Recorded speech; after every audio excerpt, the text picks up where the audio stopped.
जैसे आपने कहा कि कुछ ऐसे मंदिर तब थे जो एक तरह से इनविजिबल हो गए, कुछ लेयर्स आ गई और उसके अंदर कुछ सीक्रेट टनल्स थी। इस वक्त इंडिया में ऐसे वाले कौन से टेम्पल्स हैं और ये जो टनल्स हैं कहाँ जा रही हैं?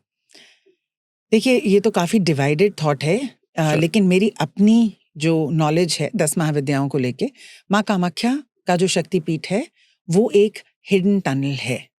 उसमें एक फिजिकल टनल भी है और एक हिडन एनर्जी है जो उस टेम्पल को सराउंड करती है, जिसके अंदर हर कोई जा नहीं सकता।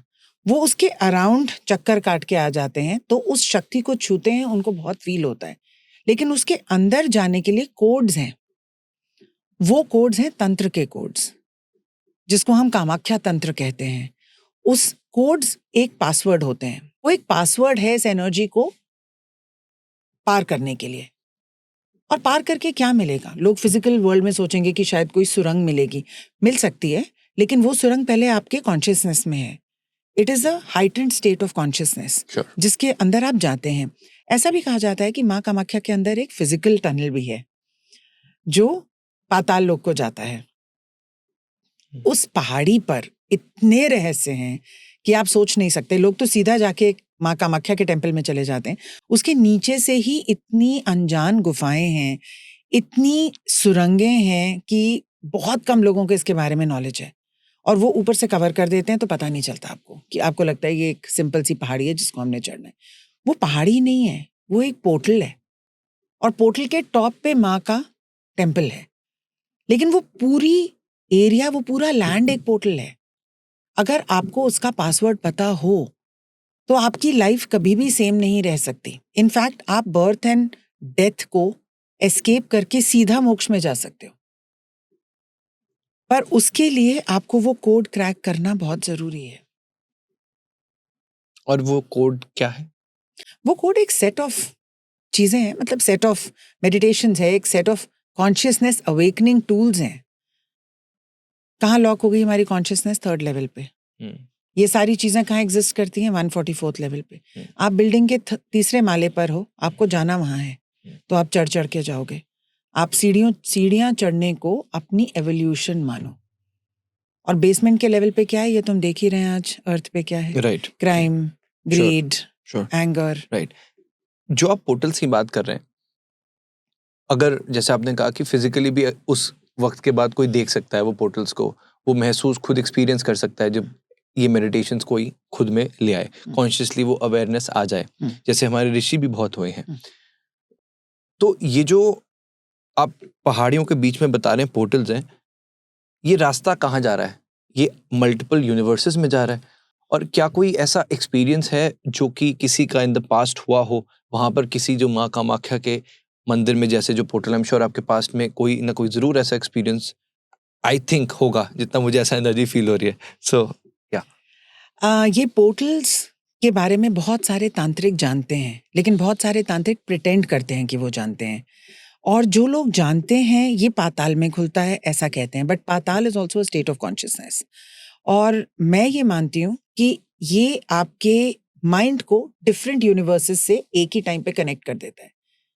ओके। तो आप एक ऐसी जगह पे, आप एक ऐसा ब्रिज हो जिसके आगे से बहुत सारी चीजें आपको दिखाई दे रही हैं। आप ये सोचिए कि आप एक ब्रिज पे चले गए, आप यहाँ से बता सकते हो देखिए यहाँ ये हो रहा है, यहाँ ये हो रहा है, उस तरीके का। मेरा कोई बहुत पर्सनल अदर वर्ल्डली एक्सपीरियंस एक वर्ल्ड का नहीं है, लेकिन एक चीज मैं बताना चाहूंगी कि एक बार मैं वहां पे गई थी और अष्टमी की तिथि थी। आज भी अष्टमी की तिथि है और मेरे को माँ अपने आप डेट्स देती हैं कैलेंडर के हिसाब से, और फिर मुझे बताती हैं इस डे पे आना है, और 1 साल पहले ही बताना शुरू हो जाती हैं। तो मैंने सोचा कि जब मैं जाऊंगी, एज ऑलवेज हम गर्भगृह में जाएंगे। You will not believe, I got a shock. उस दिन गर्भगृह बंद था, या जब हम गए तब बंद था। मैं पूरे दिन वहां पे बैठी और मैं बहुत तंग पड़ गई कि आपने मुझे बुलाया ऑल द वे और अब मैं आपके दर्शन नहीं कर पा रही हूँ। तो उन्होंने कहा मैं तुम्हें कुछ और दिखाने के लिए लाई हूँ। और मैं वहाँ पे बाहर, मैं आपके साथ फोटो शेयर करूंगी, मैंने वहाँ बाहर बैठ के मेडिटेशन किया और मैं बिल्कुल गुम गई उस मेडिटेशन में। कहते तो हम सब हैं कि वहाँ जाके आपको मेडिटेट करना चाहिए, लेकिन भीड़ इतनी होती है कि आप कर नहीं पाते। लेकिन उस दिन कोई था ही नहीं, क्योंकि टेम्पल ही नहीं खुला था। तो टेम्पल के अंदर ही, बट गर्भगृह के बाहर मैंने मेडिटेशन किया। और मैं ये आपको दावे के साथ कह सकती हूँ कि मैं एक ऐसी कॉन्शियसनेस की स्टेट पे पहुंच गई जहाँ पे पहले मैं कभी नहीं पहुंची थी। मुझे नहीं पता कि वो कितनी एक्सट्रीम थी या वो पूरी थी कि नहीं, बट वहाँ पे सब कुछ डिसॉल्व हो जाता है। बॉडी को तो छोड़ ही दो, आप जो भी सोच सकते हो, अगर आज मैं आपको बोलूँ एप्पल, तो आपके दिमाग में एक थर्ड डायमेंशनल पिक्चर आएगी एप्पल की। कुछ भी थर्ड डायमेंशनल नहीं था, सब कुछ मर्ज हो रहा था in forms of light and waves. जैसे मेडिटेशंस के बहुत सारे यूट्यूब के उसमें देखते हैं कि लाइट और वेव चल रहा है, थोड़ी देर के बाद ऐसे ट्रांस सा फील होने लग जाता है। It was a world where so many things were happening. मुझे अवेयरनेस थी कि मैं यहाँ बैठी हुई, पर मुझे उस दुनिया में क्या हो रहा है और मेरी सोल वहां गई है, वहां पे मेरे साथ जो हो रहा है, मुझे ये दोनों चीजों की अवेयरनेस साइमल्टेनियसली थी। और वहां रहते हुए मैं अपनी 4 और बॉडीज को देख पा रही थी। ऐसा कहते हैं कि हम 7 रियलिटीज में एक टाइम पे प्रेजेंट होते हैं। तो एक तो वो था जो मेडिटेट कर रहा था, एक वो था जहाँ पे मुझे सबसे ज्यादा फील हो रहा था कि मैं यहाँ हूँ, लेकिन मैं अपनी बाकी की बॉडीज देख पा रही थी। और एक बॉडी में अगर झटका लगता था तो ये सारी बॉडीज में लग के जो नीचे वाली बॉडी है उसमें भी ऐसे होता था। बहुत बार मेडिटेशन में हम ऐसे हो जाते हैं या हमारे पैर में कुछ हो जाता है। आपको लगता है कि, मैंने कहीं रील में सुना है कि लोग कहते हैं कि आपको आपकी कॉन्शियसनेस वापस बुला रही है। That's not true. आपके साथ उस लाइफ में कुछ हो रहा है जो आपको यहाँ पे फील होगा। आप कभी कभी बैठेंगे और आपको लगेगा कि मुझे ये फीलिंग क्यों आ रही है, मैं किसकी फ्रीक्वेंसी कैच कर रहा हूँ, बट आपके साथ कहीं पे कुछ हो रहा है। तो ऐसे टाइम पे मुझे माँ ने एक टूल दिया जो मैं आज आपके साथ शेयर करती हूँ। Send a lot of light to all your bodies. अभी आपको नहीं पता, आपका माइंड कॉम्प्रिहेंड नहीं कर सकता कि वो बॉडीज कैसी लगती हैं, कौन है, उनके नाम क्या हैं, कौन सी दुनिया है।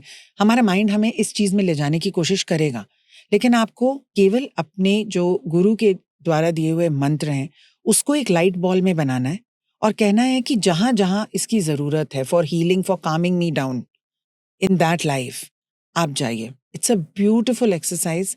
और जब लोग अमावस्या और पूर्णिमा और अष्टमी पे ये करते हैं, एक अलग एक्सपीरियंस होता है। मैं वो तो नहीं डिस्क्राइब कर सकती, पर जिन जिन लोगों को मेडिटेशन करने की आदत है, उनकी सारी बॉडीज, सिर्फ ये वाली बॉडी नहीं, इसी में, इसी लाइफ में astral body, emotional body, supernatural body, mental body, और वो जो सारी 7 बाकी की लाइफ्स हैं, 6, एक तो हम यही हैं। तो मैंने वो एक्सपीरियंस किया वहां पे। आप सोचिए अगर मैं बिना किसी इनिशिएशन के वहां बैठ के एक्सपीरियंस कर सकती थी, आप ये सोचिए कि अगर कोई वहां पे प्रॉपरली बैठ के अनुष्ठान करके बैठेगा तो उसकी एनर्जी कहाँ जा सकती है, शायद हम वर्ड्स में डिस्क्राइब भी नहीं कर सकते। Sure, beautiful, mesmerising is the word. I think कई बार जब हम किसी के बारे में सोच रहे होते हैं उसका फोन आ जाता है। कई बार ऐसा होता है कि हम बस मन में सोच रहे होते हैं, घर से बाहर जाते हैं, वही व्यक्ति दिख जाता है।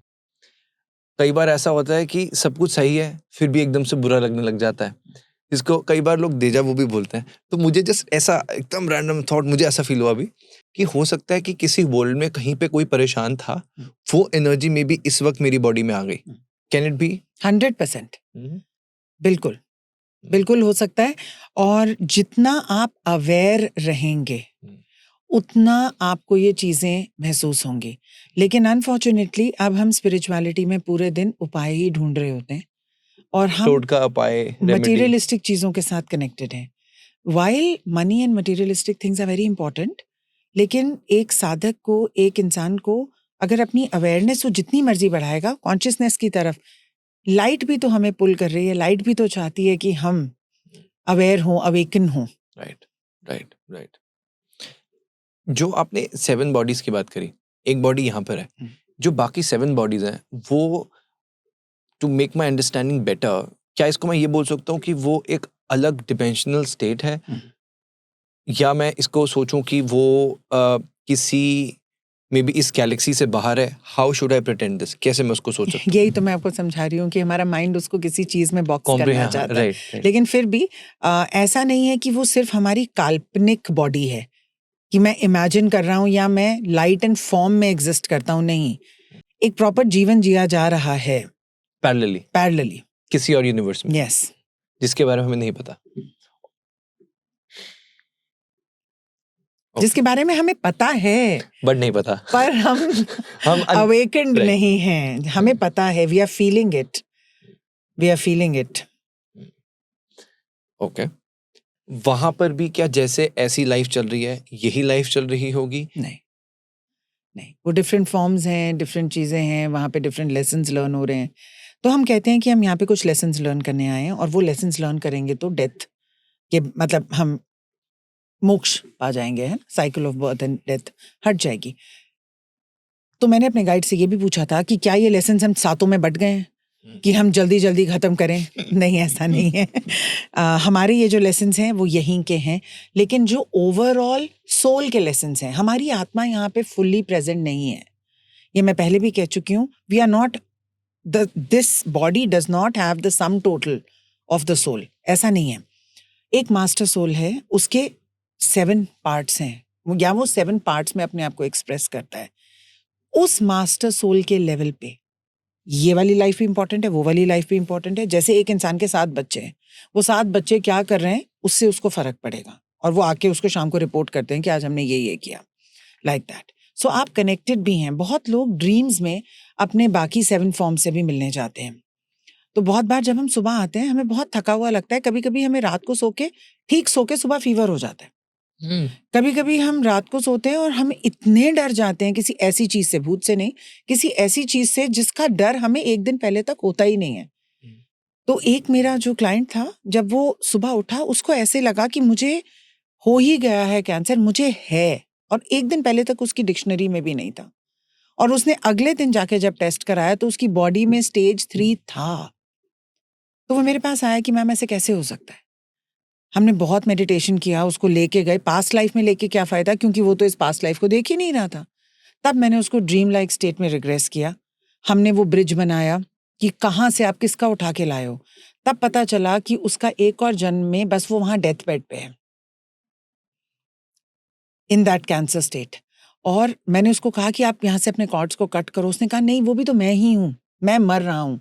सो आई टोल्ड हिम ये 2 अलग अलग लाइव्स हैं। बहुत मुश्किल से हमने उसका वो काटा। धीरे धीरे उसका कैंसर ठीक हुआ, अब ही इज़ फाइन। बट उसको ये समझ में आ गई कि रात को कभी कभी हम इतना ट्रैवल कर जाते हैं अदर पोर्टल्स में, इसीलिए रात को बचपन में भी हमें प्रेयर कराई जाती थी। अब लोग करते ही नहीं है प्रेयर। क्या कहते थे? God protect us not from negative energies, protect us from going into places we don't need to go.